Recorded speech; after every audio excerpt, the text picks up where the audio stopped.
All right, guys, welcome to the very first episode of H&S Outdoors podcast. Big thank you to Buddy Brown for letting us use his music to welcome y'all here. My name is Mike. I got my buddy on the line here, Ryan. I'm coming to you from Eastern North Carolina. Ryan, go ahead and introduce yourself. I'm Ryan Havens. I'm from Southwest Virginia. All right, Southwest Virginia. I was born and raised right there where Ryan's from. The military brought me down here to Eastern North Carolina. Ryan, how's your deer season going, buddy? And it's going good. The rut's in now, and I don't think the rut's at its peak yet, but the does are starting to get chased by the ducks a little bit. And usually, if you see those, you wait a little bit. Usually a nice sized duck coming in behind them, so it's going pretty good. That's what I like to hear, man. A buddy of mine just called me earlier today. Um, he's been hunting down here in Jacksonville, close to where I'm hunting at, and he told me bucks are going crazy down here right now too. I'm pretty excited about it. The weather here's finally gotten cold. It's down in about the 30s tonight, so I'm pretty excited about this deer season. Oh yeah, muzzleloader season. The early muzzleloader season here in Southwest Virginia is pretty successful for me. There's deer everywhere. You can just drive down the road and look in the field, and they're everywhere. It's unbelievable. Man, you can't beat that. See, here in Eastern North Carolina, I got an advantage that you don't have, and that's that rifle season is actually the whole deer season. So when October rolls around, your bow season, my rifle season's actually starting. Right. So I got that to my advantage. But before we get into talking about hunting and stuff, I want to tell a quick fishing story. All right. This was time. It was about I think it was 2 or 3 years ago. I can't remember right off. I was trout fishing there. I think I was fishing with you that day, trout fishing in Virginia. Yep. And man, we wasn't catching a thing. But I remember it like it was yesterday. I was sitting there. I was throwing. I think I was using a rattle trap at the time. I was throwing it out there. I hear biggest splash of my life. I look over. You fell in the creek. Man, you cry about that to this day. I don't know if I cried or not, but I sure did get wet. if Has cold water too. Still late winter, I guess. Early spring and late winter. It's still pretty cold out. Yeah, it was pretty cold out, buddy. If you go to our Facebook page, there's a link to our website. The actual blog post is on there. The actual true story of what happened. Go on there and check that out. But I want to talk to you a little bit about trout fishing. Now, trout fishing, a lot of people think of it like bass fishing, but a lot of people don't know you can catch rainbow trout off a kernel of corn. Best thing to use. Oh yes, sir. You ain't kidding. But to get us started here today, I want to talk about a couple of different calibers because this is a big topic, and I'm gonna have a different opinion than you have, and what everybody listening to has. Um, Ryan, what's your favorite caliber to hunt deer with? I'd have to say it all varies on what type of terrain I'm hunting in, whether it be field or the woods. Typically, if I'm in the woods, I like my old 30-30 or in heavy brush. I mean, it gets the job done. If I'm out in the field, I like something with a little bit more range. So I usually go with a 270 or 7 millimeter Remington Magnum, and they get the job done just as well. But it just all depends with me on what type of terrain I'm hunting in and what range I'm planning on shooting. I got you. I got you. See, down here in Eastern North Carolina, I've got a little bit of a dilemma going. See, I hunt game lands and private land. Well, when I hunt the game lands, I got to use my old 12 gauge shotgun. It's a Mossberg 835 Unimag. It's my turkey gun, but I got different chokes for it so I can shoot the double out buck out of it. Right. But on private land, it's pretty much free game, and I prefer the 30 6. Now, most of your deer Yeah. shots are going to be between 50 yards and 150 yards.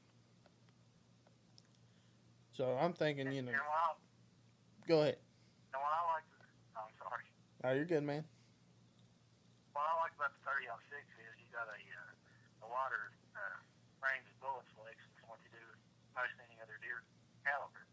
You can go all the way from a 150 all the way up to a 220 grain bullet, and it just lot of different hunters and what their needs are, whether it be range or if they want plenty of knockdown power. So 30-06 they do have that advantage over a lot of other calibers.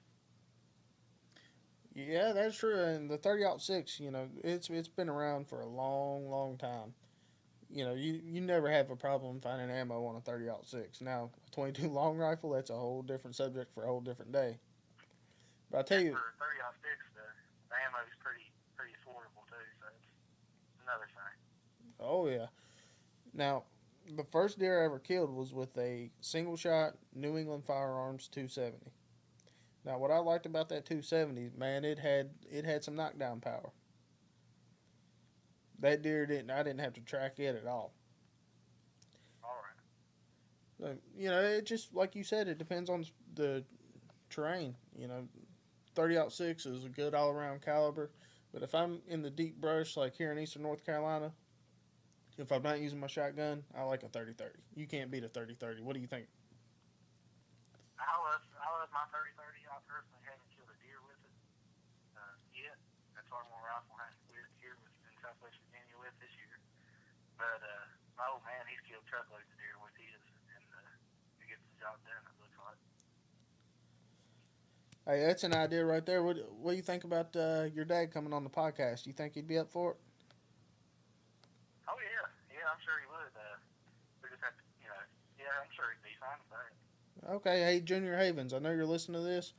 Here's your open invitation to come on the podcast. Same for you, Buddy Brown. I know I sent you a message there on Facebook. I'm waiting to hear back from you. Here's both of y'all's open invitations. Sounds good. Now let me ask you this, Ryan. Are you stand hunting this year, or are you stalking? I hunt from the ground, actually. I find me a place where there's plenty of deer sign, looks like they're passing through regular, and I'll usually just find me a good tree and just sit down beside the tree. I've had plenty of luck with that, so that's pretty much how I hunt. I'm the same way, man. I prefer being on the ground. I don't like being up in a tree. Especially when that wind starts blowing. I mean, there's nothing wrong with it, but I'm just more of a ground guy myself. Oh yes, sir. I'm with you on that. I'm thinking about the property I'm hunting this year. I'm thinking about getting a box stand sitting about 8 feet off the ground. You ever hunted out of those? I have not, actually. Me either. So I'm gonna have to do a little bit more research. Anybody out there that's listening to this, if you have any comments about hunting in the box stand, send them to our Facebook page. We check it regularly. You can also get us at our email address, hnsoutdoors @gmail.com, and I check it just about every day. Yep. So if you want to get us there too. Yep. Same here. I check it every day just to see, what's going on, and if anybody has any questions, comments, what we can do to make our stuff better, just let us know. There's one pretty awesome thing that we have planned coming up for you. It's probably going to be about 8 months in the making, but I'm going to tell you about it now. So bear with us on this. We're going to have some hunting and fishing shows coming up to you here soon. What do you got planned on in your neck of the woods there, Ryan? Well, I'm actually planning a hog hunt up in West Virginia about after the first of the year. And I'm going to take my camera with me and hopefully get some good footage. And hopefully get enough footage to make a show out of. Okay. What kind of camera are you using? Actually, it varies right now. I got a Nikon. To be honest with you, I don't really know what it is. It's a Nikon Coolpix. And it works pretty well, but I'm actually on the market for a new video camera. So. Okay, I got you. Hey, Walmart's going to have their GoPros on sale for about $130 here on, I believe it's Black Friday. It's something you might want to check out. I'm going to check it out myself. Sounds good. There's one question before we get too far off subject that was brought to my attention the other day. It was a guy had asked me, he said, Ron, he said, I'm going to elk hunting here next year or two. And he said, I don't plan on elk hunting but every 2 or 3 years. And he said, I want a caliber that would suit elk hunting and whitetail hunting since I'm going to mostly be whitetail hunting with it. And he asked me what my opinion was on it. So I told him, this is my opinion, and I'm not I'm not saying that this is the only way to go. But there's been truckloads of deer killed and elk killed with the 243 and 270. If you're a good shot, those would work just fine. But I myself would start with around the 7mm and work my way up. 7mm is a good gun for whitetail and elk. There's plenty of range on them, and there's plenty of knockdown power. Or you could go with a 280. They work pretty well for both. A 300 Win Mag or a short Magnum, they work pretty well too from what I've heard. But if you want something that's easy to find ammo for and cheaper to find ammo for, I'd just honestly go with the 30-06 or 308. To be honest with you, that would be my two pick out of all the different calibers out there for elk and whitetail. If you want range or knockdown power, they both suit that very well. So. Okay, I'm gonna throw a caliber out there that'll be good for both, and that's the 300 Win Mag. Now I don't have one myself, but a good buddy of mine, and you know him as well, has one, and I've seen it knock down whitetail like crazy. Oh yeah, and another thing that comes into effect when you're choosing a caliber is, are you afraid of the recoil or the noise? A lot of people get a gun that sounds like a mule, and they're afraid to shoot it. And when they get that trophy buck out there, they sometimes have a tendency to pull off whenever they shoot because of the recoil. If you're afraid of the recoil, I definitely go with a smaller caliber, like 308 or 30-06. But the 300, man, you can't go wrong with that for deer or elk. Oh no, well, shoot, man! When you're talking about recoil, that brings me up to a story. First time I ever shot a 12 gauge. It was my pawpaw's 12 gauge. Probably, I think he said he got it in the 1960s. Man, I don't remember how old I was, but I pulled the trigger on that thing.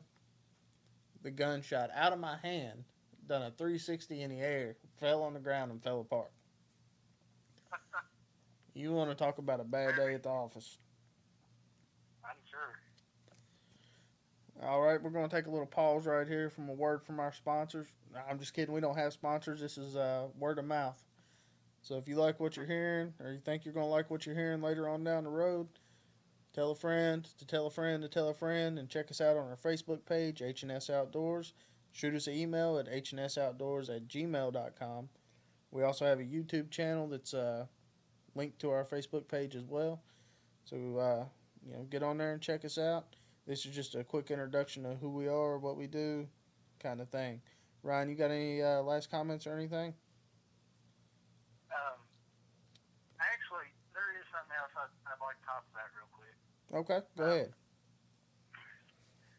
Yeah, down here in Southwest Virginia, I love to rifle hunt, but my main passion for hunting is in muzzleloading. And I just like to get, whoever's listening to this out there, I'd like to get your opinion on different loads. I myself shoot 100 grain of powder. I shoot 2 Paradex pellets, 50 caliber or 50 grain each, with a 250 grain powder belt bullet. And I'm gonna switch up here soon and try different loads throughout my gun. But I just like to get y'all's opinion on the loads y'all shoot and to see what I can get from that. And I'd appreciate that a lot. Okay. Well, if you have an opinion about that, again, shoot us an email, ask us on our Facebook page, or tell us on our Facebook page. You can comment on the YouTube link. That's all I got. Ryan, you got anything else, buddy? That's it. All right, man. Well, hey, buddy, it was good talking to you. Let's go ahead and wrap this up with a quick prayer, and we'll head on down the road. All right. Father, I thank you for everything that you've done in our lives. Thank you for always being with us, and I do ask that you continue to guide us and that you be with everybody that's listening to this podcast and guide them and be with us at all times. It's through Jesus that I pray. Amen. Amen. All right, folks. We'll catch you later down the road.